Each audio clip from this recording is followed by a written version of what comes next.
اعوذ باللہ من الشیطان الرجیم بسم اللہ الرحمن الرحیم۔ اللہ تبارک و تعالیٰ کے نام سے شروع جو بڑا مہربان اور نہایت رحم کرنے والا ہے۔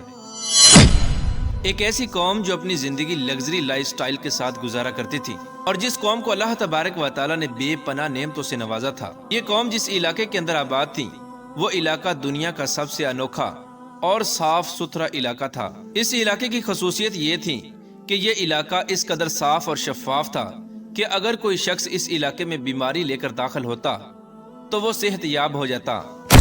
لیکن قوم سبا نے ایسا کون سا گناہ کیا کہ اللہ تبارک و تعالیٰ نے اس خوبصورت اور صاف شفاف علاقے کو خوفناک اور کانٹے دار کھنڈرات کے اندر تبدیل کر دیا اور دنیا کے سب سے خوبصورت علاقے کو دنیا کا سب سے بدصورت علاقہ بنا دیا اور قوم سبا سے اپنی تمام تر نعمتوں کو چھین لیا۔ پیار دوستو، اس ایمان افروز اور عبرت ناک واقعے کو جاننے کے لیے آپ سے ہماری یہ گزارش ہے کہ ہماری اس ویڈیو کو اینڈ تک ضرور دیکھیے گا۔ پیار دوستو، آج سے ہزاروں سال پہلے اس روئے زمین پر ایک ایسی قوم آباد تھی جس کو قوم سبا کہا جاتا ہے۔ اس قوم کو اللہ تبارک و تعالیٰ نے اس دور کی سب سے انوکھی قوم ہونے کا شرف عطا فرمایا تھا۔ اللہ تبارک و تعالیٰ نے اس قوم کو ایسے علاقے کے اندر آباد فرمایا تھا کہ جس کی زمین خوشبودار اور سرسبز و شاداب تھی، اور اس علاقے میں دو ایسے خوبصورت بڑے باغات تھے کہ جس کے پھل بہت بڑے بڑے، عمدہ اور لذیذ تھے۔ ان باغات کے اندر اس قدر پھل تھے کہ اگر کوئی شخص ایک ٹوکرا لے کر ان باغات سے گزرتا تو بغیر ہاتھ لگائے اس شخص کا ٹوکرا طرح طرح کے پھلوں سے بھر جاتا۔ اور قوم سبا کے علاقے کی آب و ہوا اس قدر صاف اور شفاف تھی کہ اس علاقے کے اندر کوئی کیڑا مکوڑا، سانپ، بچھو، مچھر وغیرہ الغرض کی مکھی تک بھی موجود نہ تھی، اور یہاں تک کہ اس علاقے کے اندر کوئی بھی موذی مخلوق یا حشرات الارض موجود نہ تھی جو انسان کو نقصان پہنچائے۔ اور اللہ تبارک و تعالیٰ نے اس قوم کو ایسا پروٹوکول عطا فرمایا کہ اللہ تبارک و تعالیٰ نے قوم سبا کے علاقے کے موسم کو اس قدر خوشبودار اور خوشگوار بنایا تھا کہ جس سے کسی بھی انسان کو کوئی تکلیف نہ پہنچے۔ یعنی قوم سبا کا علاقہ نہ تو زیادہ گرم تھا اور نہ ہی زیادہ سرد، بلکہ اس علاقے کا موسم ہر وقت خوبصورت اور خوشگوار ہوتا تھا۔ قوم سبا یمن کے اندر آباد تھی جو شہر صنعاء سے 6 میل کی دوری پر واقع ہے۔ یار دوستو، قوم سبا کو قوم سبا کیوں کہا جاتا ہے؟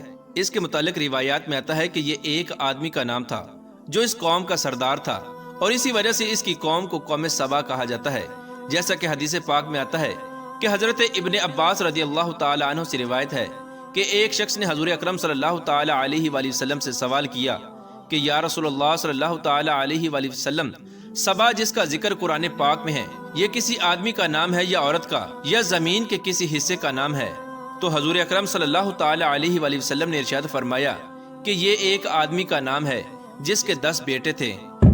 پیارے دوستو، قوم سبا 2 پہاڑوں کے درمیان آباد تھی۔ ان دونوں پہاڑوں کے درمیان ایک دیوار کو بنا کر وہاں پر پانی جمع کیا جاتا تھا، جیسا کہ آج کے دور میں پانی کو جمع کرنے کے لیے ڈیم بنائے جاتے ہیں، اور اس پانی سے یہ قوم اپنی تمام تر ضروریات پوری کیا کرتی تھی۔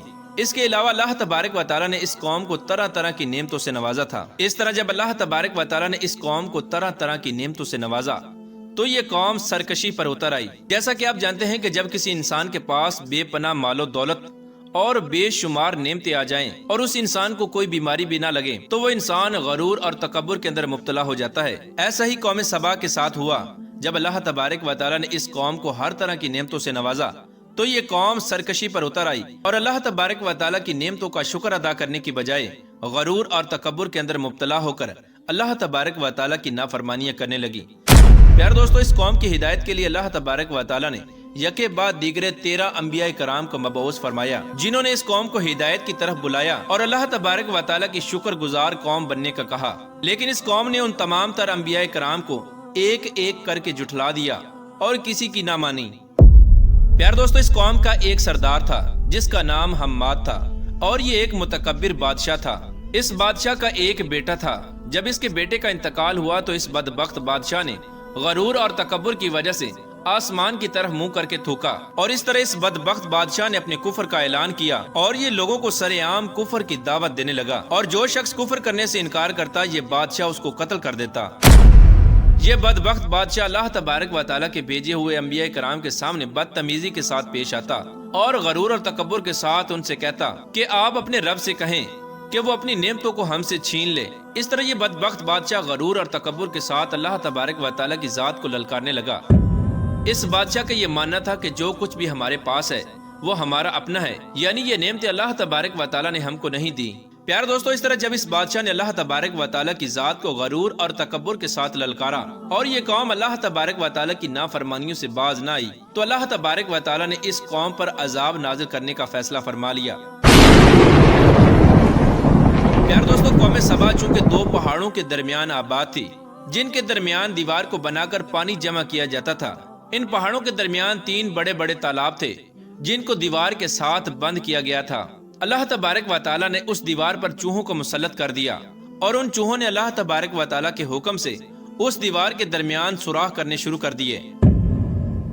اس طرح جب اس دیوار میں سوراخ ہو گیا تو اس سوراخ سے پانی نکلنا شروع ہو گیا اور آہستہ آہستہ وہ سوراخ ایک بہت بڑے شگاف کی شکل اختیار کر گیا۔ اور جب اللہ تبارک و تعالیٰ نے اس قوم پر سیلاب کا عذاب مسلط کرنا چاہا تو وہ دیوار ایک دم سے ٹوٹ گئی اور اس قوم پر اللہ تبارک و تعالیٰ کا دردناک عذاب نازل ہو گیا اور قوم سبا کا پورا علاقہ اس سیلاب کے اندر غرق ہو گیا۔ اس سیلاب کے اندر قوم سبا کے تمام سرسبز و شاداب باغات اور کھیت تباہ و برباد ہو گئے اور ان کے عمدہ اور عالی شان محلات سب غرق ہو گئے۔ اور اس طرح اللہ تبارک و تعالیٰ نے قوم سبا پر اپنا دردناک عذاب نازل فرمایا اور قوم سبا کو تباہ و برباد کر دیا۔ پیارے دوستو، روایات میں آتا ہے کہ قوم سبا کا وہ علاقہ جہاں سب سے خوبصورت، عمدہ اور لذیذ باغات تھے، وہاں پر اللہ تبارک و تعالیٰ نے خوفناک اور کانٹے دار درختوں کو پیدا فرما دیا۔ اس طرح قوم سبا سے اللہ تبارک و تعالیٰ نے اپنی نعمتوں کو چھین لیا اور ان کو میٹھے اور عمدہ پھلوں کی بجائے کڑوے اور کانٹے دار پھل دیے۔ اور وہ قوم سبا کے جن کی مثال پوری دنیا کے اندر خوشحالی کے ساتھ دی جاتی تھی، اسی قوم سبا کو اللہ تبارک و تعالیٰ نے دنیا کے لیے عبرت کا نشان بنا دیا۔